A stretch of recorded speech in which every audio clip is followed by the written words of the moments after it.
Hello, good morning, everyone. Welcome to Cambridge English Elite. Today, I've made a video on different techniques that we can use in narrative writing in order to make our narratives more appealing and more complex for the readers as well as the examiners, right? So, as you can see, we are going to focus today on foreshadowing, foreboding, flashback, and flash forward. And these techniques are the techniques, it's not necessary to incorporate all of them in a single narrative, but it is good if you practice incorporating at least one or two of them in your narratives, right? So, let's go through first of all what is foreshadowing. Foreshadowing definition: a literary device that provides subtle hints or clues about what will happen later in the story.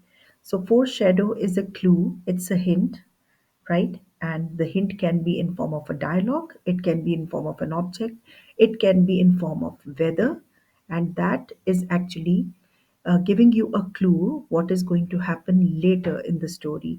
And this is something that we commonly watch in movies, films, right?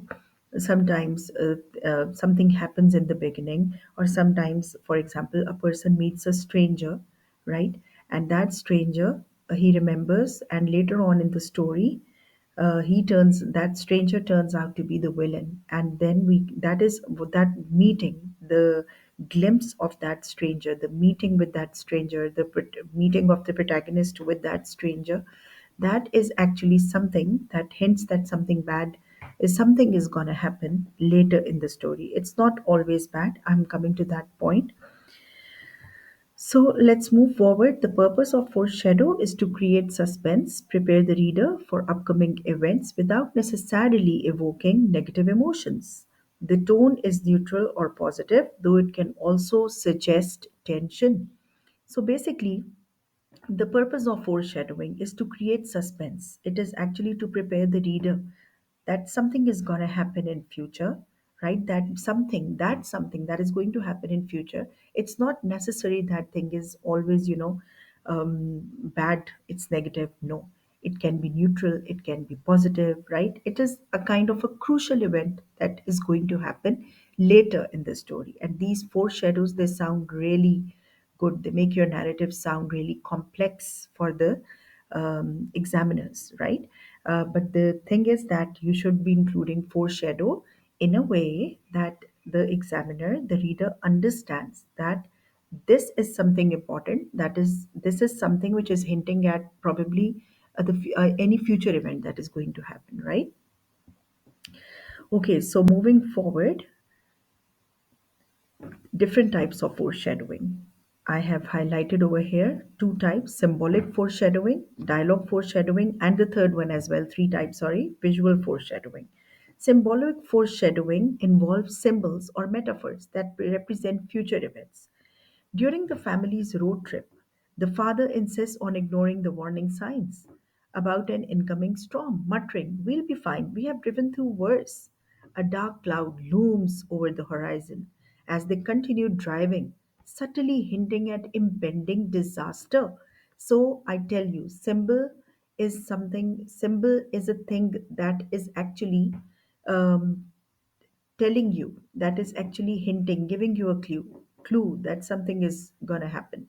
For example, the best way to foreshadow is using weather. For example, the clouds, the dark clouds looming over the sky, the rumbling, the roaring thunder, right? That is something that gives us a hint. As you must have seen in movies, what happens is when any horror event is going to take place, something frightening is going to take place, maybe a murder or anything like that, what happens, the weather suddenly turns stormy, right? There's a heavy downpour of rain. We can hear thunder clapping, you know, at the skies, and as well as the sound of the roaring clouds as if they are gonging the sky apart. So this weather, why do the examiners include, why do the film directors include that? Because that is actually a foreshadow. They are actually trying to convey that something bad is going to happen. That is why they have, created a kind of a dark setting, right? The rumbling and the roaring clouds to hint at some a kind of disaster that is going to happen in future. So we call it symbolic foreshadowing, right? The next one is dialogue foreshadowing. Now, this technique involves using dialogue to hint at future events. The example is here. Let's go through the example. Emily glanced at the old house on the hill, its windows dark and uninviting. I heard no one who goes inside ever comes out, her friend joked. Emily shuddered but laughed it off. Little did they know they would soon be daring each other to go inside with chilling consequences, right? So in this example, the dialogue over here, that is actually a foreshadow. In the dialogue, she says that I've heard no one who goes there comes out, right? So Emily shuddered. Her friend was actually joking, but Emily, she laughed it off. And the writer has given a hint here. They never knew that this actually turned out to be correct, or this actually is hinting at something bad might be, they might get, they might later on go into the house and they might get caught, the door slams shut and it gets jammed, it gets locked, right? And they aren't able to come out maybe in future in the story, right? So similarly, in I give another example of dialogue foreshadowing. For example, two people, they lose their track while they are walking in the jungle, right? Two kids, let's say. And one of the kids just says that I remember my mother said that do not lose the track, do not go off track, whatever happens. So now this is dialogue foreshadowing, because later on, maybe in the story, they lose the track, right? They get, distracted by sound or what. They lose the track in the jungle, because of which they get lost, right? And they can't just simply find a way out, right? So this is what we call dialogue foreshadowing. The third one, visual foreshadowing, is mostly used in films and movies.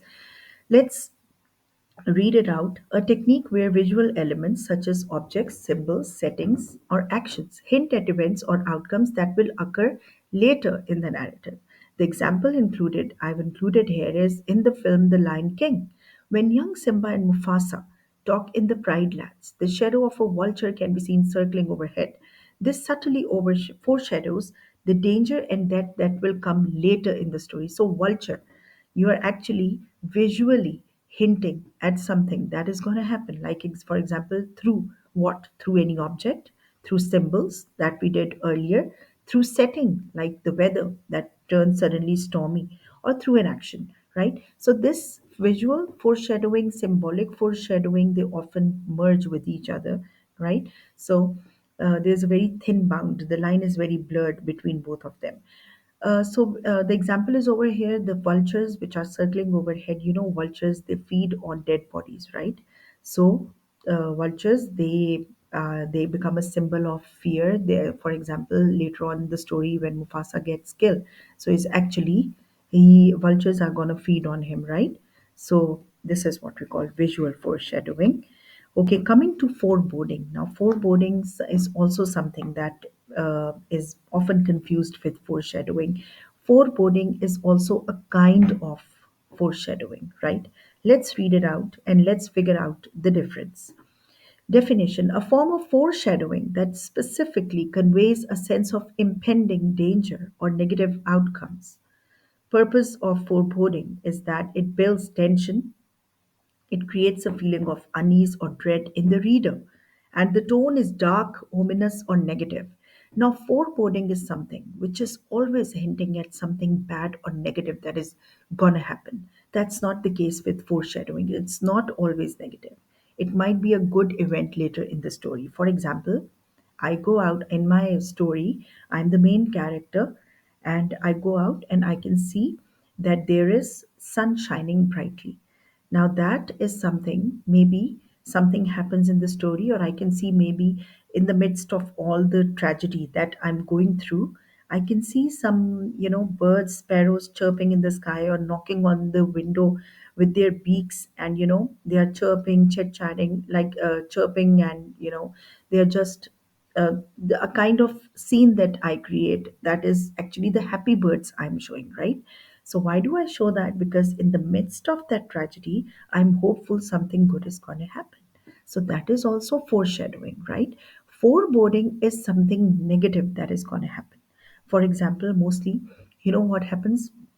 when we are doing writer's effect questions, when we do that in O levels, in IGCSE, sometimes examiners include phrases in the narratives, in the in comprehension passages, right? And they convey, we when we give the effect, we also sometimes write that this phrase or this simile or this metaphor, it gives a sense, it conveys a sense of foreboding. Now, that is, foreboding is creating a kind of threat, a kind of threatening atmosphere that, you know, something extremely negative or threatening is going to happen later on in the story, right? Examples I've included here. Let's read the first example. As the ship left port, the calm waters suddenly turned choppy and the sky darkened. The passengers felt a shift in the atmosphere, a silent tension that whispered of an unseen danger lurking beneath the surface, right? So, this is one example. This can also be merged with foreshadowing. As I said, foreboding is a type of foreshadowing, right? So, there's a very thin line between the two, right? And it's not necessary to exactly classify that whether it's foreshadow, it's foreboding, but you are actually urged to use them in your narrative whenever you're writing your story. Plan a story in which you are going to use this element somewhere in the earlier in the story, like the first para, second para, because you are going to relate a future event with that hint that you have given earlier, right? So the second one, the school hallway was eerily quiet after the principal's unexpected announcement about a security lockdown. Students exchanged nervous glances, and the usually cheerful posters on the wall seemed distorted under the dim lights, as though something terrible was about to happen. So there was an unexpected announcement. Then students, they exchange nervous glances. Then the cheerful posters, they seem to be distorted under the dim lights. So this shows that something terrible is going to happen. So this is foreboding because it is creating a sense of threat, that something threatening is coming up, right? Okay, the difference, a very, as I said, a very slight difference between foreshadowing and foreboding. So, foreshadowing and foreboding, as you can see, the emotions in foreshadowing can be neutral or positive. In foreboding, they are dark and ominous. Ominous is something that is evil, right? Clues about any kind of future event, that is foreshadowing, and foreboding, negative or tragic future event, that is foreboding. Tone in foreshadowing is neutral, suspenseful, or light. It can be light as well, but it can be something that is, creating some sort of tension as well. Similarly, in foreboding, it creates a threatening, the tone is mostly threatening and very tense, I must say. Okay, moving on to the next technique that we are going to discuss today, that is flashback. Flashbacks are very important in narratives, flashback is like rewinding, going back into the past, right? Remembering something, and that event that you remember, it serves as a base to your story, maybe, right? So flashbacks, they are considered to be very complex, one of the complex techniques that students can use in their narratives. So let's figure out what flashback is. A flashback in narrative is a literary device where the story temporarily shifts from the present timeline to a past event. This allows the audience to gain insight into a character's background, motivations, or key events that influence the current storyline. Flashbacks are used to provide context, deepen emotional resonance, or reveal crucial information that enhances the plot. Right? So it is when you go back into the past, you remember something, and that is something that is revealing something about the main character in the story, right? For example, we show a character in a story who is right now imprisoned. He's behind the bars. But in the flashback, we just go back into the past where we tell how did he, chose that the negative way of life. How did what happened? Like something happened. He met a gang, maybe, right? And that gang actually manipulated that character into doing some kinds of committing crimes like robberies or whatever, right? So that is giving us a character's background, right? So sometimes we can include events which tell us more about the character, right? Which give more depth to your story, making the examiner as well as the reader easier to understand your narrative, right? Okay, moving on to some examples of flashback that I've included here. Sarah stands at her mother's funeral, staring at the closed casket. The scene fades to a memory of Sarah as a child sitting on her mother's lap, laughing as they read bedtime stories together. This moment of joy contrasts with the grief she feels now. So she's standing at the funeral, right? And she actually, her mind goes back into the past. She remembers how her mother used to read her bedtime stories together. So in this flashback, the example that I've given here, I've also included contrast. Contrast, that's also a very good a technique that we use in narratives, right?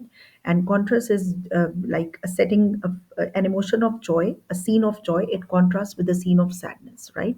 So she's presently sad, depressed. She's standing there with a tear-stained face, but then there's a little smile, that lurks on her lips the moment she remembers the way her mother read her bedtime stories in the past. The second example, Detective Martin examines the bloody crime scene. As he touches the cracked photo frame, he's thrown back to 5 years earlier, reliving the night his partner was killed in a similar manner, which drove him into a spiral of guilt. So he's actually examining the bloody crime scene, the detective. And the way when he touches the cracked photo frame, he goes back into the past. He remembers the time when his partner was killed in a similar manner, because of which maybe it was an accident or whatever. He feels guilty because of that, right? So, again, this is another good example of flashback. Coming to the fourth technique, that is flash forward. Flashback, as the name says, flash means quick and back means reverse, going back in time. Flash means quick, forward means going forward into time, right? As the word says, flash forward is going into the future. Like, for example, in flashback, you go back into the past, and afterwards, you flash forward into the future to tell what is going to happen next. But mostly, flash forwards, they are presented as dreams, as imaginations, right?